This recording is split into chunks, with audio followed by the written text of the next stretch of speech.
over 1,400 flight hours, including 200 in combat. This will be her first space flight, making history as the first astronaut from NASA's 2021 class to fly. You know, to add another dimension, Nichole also minored in Russian while she was at the Air Force Academy. So lots of, we talked about shared language earlier, and in a literal sense as well here for these crew. Very helpful in this mission and this flight. He's returning and to space for his second with her mission specialist, former commercial cosmonaut, pilot. He spent Kirill 113 days aboard the space station in 2016 and became the first Japanese astronaut to capture the Cygnus spacecraft. Onishi. When he's not training, he enjoys flying, hiking, to movies, for his second mission, playing the sax. A former commercial pilot. When they reach the space station, Anne will hand over her commander duties to Tak. Tak will actually become the commander of the space station, and he'll be the third JAXA astronaut to serve in that role after Koichi Wakata and Aki Hoshide. Playing the sax. Taking advantage of his experience. When they reach the space station, Anne will hand over her commander duties to Tak. Tak will actually become the commander of the space station, is and he'll be the third JAXA astronaut astronaut to serve in that role after Koichi Wakata and Aki his first trip to the International Space Station. Taking advantage of his experience trained in skydiving, as a flight controller on the ground scuba that he did right after his first survival. He's ready for the second mission specialist is Roscosmos cosmonaut Kirill is always Peskov, finding adventure. A former airline co-pilot. This will be his first trip to the International Space Station. Trained in skydiving, zero gravity, scuba diving, and wilderness survival. He's ready for the challenges of space. When he sees the Earth for the first time. Kirill is always finding adventure on this planet. He has that sort of adventurous spirit, so he's always exploring every environment he's in. And I'm sure that this will be even more special for him, having that natural sense of exploration and adventure in him when he sees the Earth for the first time. It's 1 hour and 50 minutes until liftoff. A fine crew, all four of them mission. Pilots. 2 military pilots, 2 commercial pilots. We have 3 astronauts and 1 cosmonaut inside of Dragon Endurance atop a Falcon 9 rocket from Launch Pad 39A at the Kennedy Space Center in Florida. They are headed to the International Space Station to help maintain the orbiting lab. Once on board the International Space Station, Crew 10 will become members of Expedition 73. Atop a Falcon 9 rocket from Launch Pad 39A As at the Kennedy Space Center in Florida. Explained, they are headed to the International Space Station to help maintain the orbiting lab. Contributing to future spacecraft Once on board the International Space Station, Crew 10 will become members of Expedition 73. And psychology, an important As Jessica wonderfully explained, they also will conduct engage research to understand material via flammability, contributing to future spacecraft design, use, and studying how spaceflight newly affects integrated human software physiology to test a and lunar psychology, navigation solution. Helpful for the crew our will Moon also to Mars engage program. with students worldwide via ham radio. And they will use existing hardware with newly integrated software to test a backup lunar navigation solution 72 is helpful currently on the station, for our and there Moon you to see, Mars program. Some of our crew members from Crew 9. Yeah, that's right. The expeditions actually change over with the Soyuz launches. So the next Soyuz launch will actually, Johnny Kim's launch on April 8th with Sergei Ryzhikov and Alexei Zubritsky, that will mark the beginning of Expedition 73. Yeah, that's right. The expeditions actually change over with the Soyuz launches. So the next Soyuz launch will actually, so far we've had a launch on April 8th with Sergei Ryzhikov. Everything going well with the astronauts. Alexei Zubritsky, that will mark the beginning of Expedition 73. Spacecraft Endurance. The spacecraft is in good shape. The launch vehicle, so far, we've Falcon 9 rocket, also in good shape. Countdown. Everything going the crew, well with the they're astronauts. Ready to go. As you can see, they are flight controllers in Houston are also ready. Spacecraft Endurance. The spacecraft. The only issue that they're currently working is regarding a hydraulic system also that feeds one of the clamp arms. The crew, they're ready to go. On the transporter erector. Flight controllers in clamp Houston arm are also helps ready. Hold down the Falcon 9 rocket. The only issue that they're currently working is regarding a hydraulic system. The crew was updated about this, and SpaceX is currently working it with teams from NASA. Erector. That clamp they expect an update in about a half hour. Falcon 9 rocket. Before they can make a final call on which way they're going to go. Updated about this prior to the launch escape system being armed. Teams from NASA. That happens around T-minus 45 minutes. About a half hour. And they can make a final Let's take call you now inside Mission Control in Houston, go where flight controllers are constantly monitoring the International Space Station and the people living on board. I believe we have Leah Cheshire with us live at the Johnson Space Center in Texas. Good afternoon. That's right, and thank you, Daryl. This is Mission Control Houston, International Space Station. Flight Control Room Houston here at NASA's Johnson Space Center. Flight Control Room continues to prepare for launch, and they are led by Flight Director Ron Spencer, and they are led by Flight Director Today we will be launching the 10th rotational crew mission to the International Space Station under the agency's into the International Program. Now, following Crew 10's arrival to the space station, here at NASA's Johnson Space Center, first team continues to prepare for launch. They are led by Flight Operations Director Ron Spencer.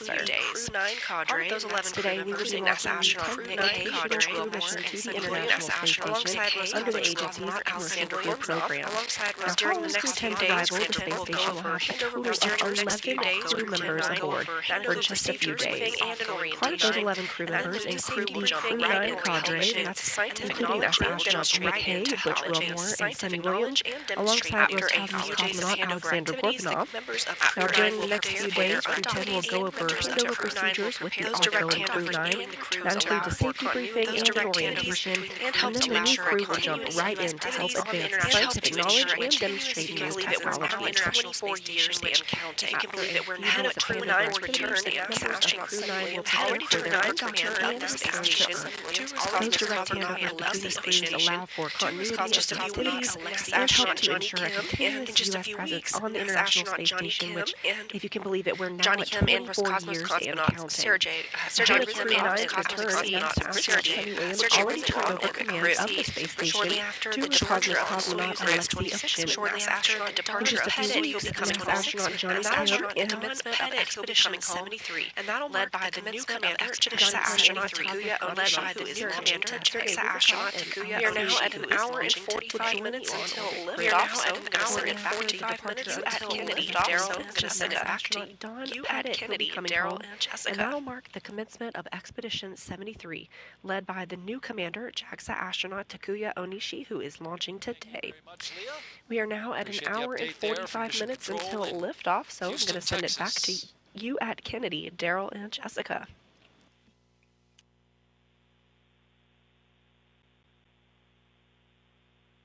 Thank you very much, Leah. Appreciate the update there from Mission Control in Houston, Texas.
T-minus 1 hour and 43 minutes and counting until liftoff of NASA and SpaceX's Crew 10 mission to the International Space Station.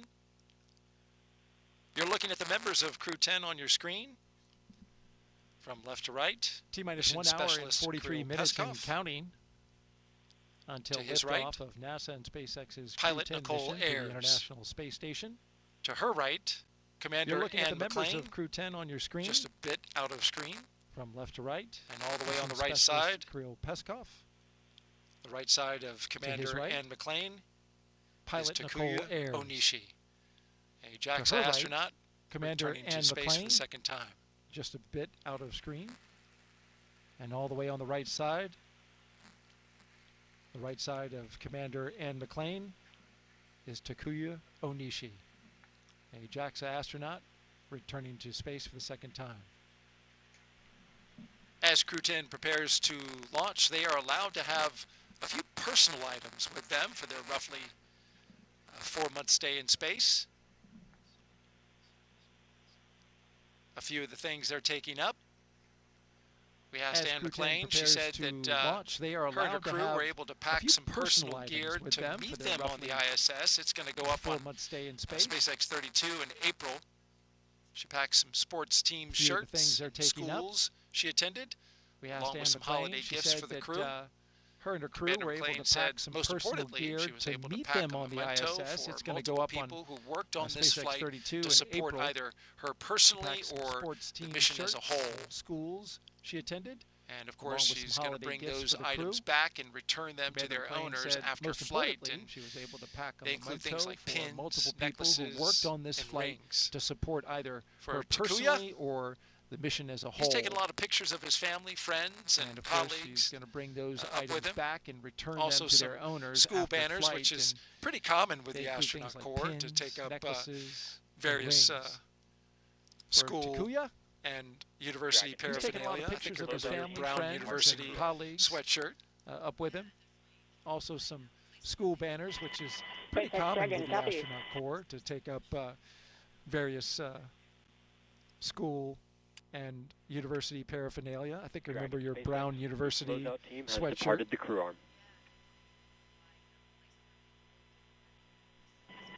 SpaceX Dragon, copy.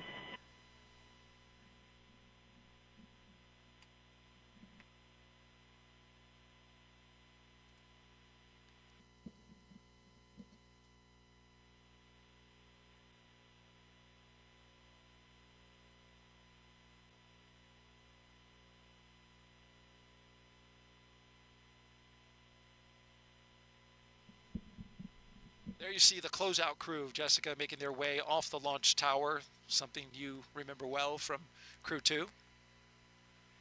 Yeah, absolutely. Now they're going to probably proceed to one of the other towers where SpaceX has a small control center, and they'll be able to watch there from you there. See the closeout crew of Jessica making their way off the launch tower. It's pretty phenomenal. Yeah, I mean, I don't think there's really any bad view, especially when you're watching a rocket take off around here. Now they're going to probably proceed. I think that is one of the other towers where SpaceX has a small control center, and they'll be able to watch from there.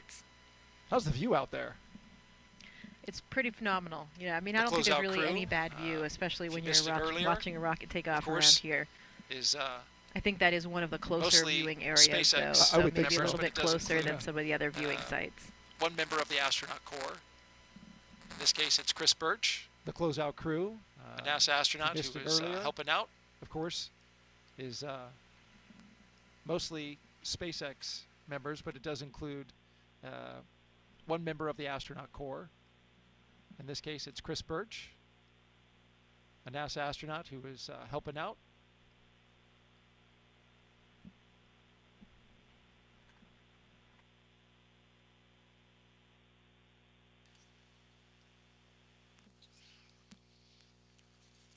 As Crew 10 launches, that means Crew 9 will return home soon. Crew 9 launched from Pad 40 at the Cape Canaveral Space Force Station back on September 28th of 2024. That was a unique flight because it was only two crew members. Launches, that means in order to Crew make room 9 for will Butch return Wilmore home and soon. Suni Williams, who Crew flew 9 up on the launched from Boeing Pad Starliner 40 test at the flight, Cape Canaveral Space Force Station are going to be coming back down on September 28th, those two 2024. open seats with Crew 9. That was a unique flight because it was only two crew members along in order with to make Crew room 9. for Butch Wilmore and Suni Williams. Wilmore who flew and up Williams on the Boeing have been Starliner living and test working flight, on the space station but now for are going over to be coming 9 months. down in those two open the other two seats for a little with over Crew 5 9. months. They've been part of Once Crew Expedition 10 72 arrives, there will along be what's with Crew called 9. a direct handover for Wilmore 4 days, and or what they Williams call have 2 been plus living 2, and working on the space station now for over 9 months. And then Crew 9 the other two for a little over 5 months. Talk to us about that Once handover Crew 10 period arrives, there will be what's called a direct handover. Yeah, so it depends for 4 on days, or what they call 2 plus 2, which is shorter than new usual. Astronaut, you have a little bit more and then what we call Crew 9 adaptation time. will undock. It really is dependent on Talk what's to us happening about on the that handover period well, though, and in particularly why it's busy different times this time, if there Jessica. are a lot of so it repairs or a depends lot of on experiments who that have is to on happen board in for the that specific handover time. timeline. When it's the amount of a new hours that we have astronaut, for you have a little bit more of what we call will kind of vary. adaptation time. But we try to have it really certain is dependent periods of on what's allotted happening on the time space where you station have as well, time though. In to particularly busy have times, if some there